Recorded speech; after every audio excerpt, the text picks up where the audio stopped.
So your anatomy subjects come integrated with other concepts like your ana-phy, so physio, ana-kines, so kinesiology, and then you also have neuro and your med-surg. So we're going to cover some of those textbooks next. And the first I'll talk about is Gano. So this is a very crucial textbook for ana-phy. There's a lot of explanations here for certain functional processes inside the body pertaining to very small structures like nerves, muscles, and how some of those work. There are step-by-step illustrations for how these processes occur, step by step, so that it's easier for you to understand. And I do like those parts of this textbook. However, sometimes it can be a bit hard to understand the lectures or even what happens in the textbook. Sometimes you don't get it. So I recommend you get a second textbook somehow, and you try to use it as a supplementary resource.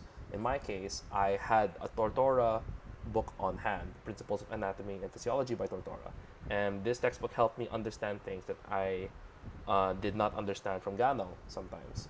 And I recommend having a secondary textbook. It doesn't have to be this one, but this is what I use from my personal experience. Then there's Merit's Neurology, and this is very useful for your neuro subjects in the later part of your anatomy subjects.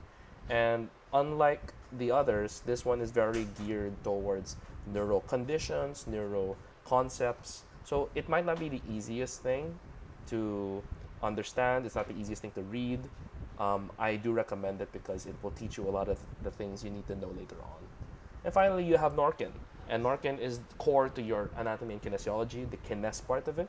It has a lot of pictures that depict properly what happens inside the body, the positioning of your bones and your joints related to movement. And that's what you need to know when it comes to Norkin.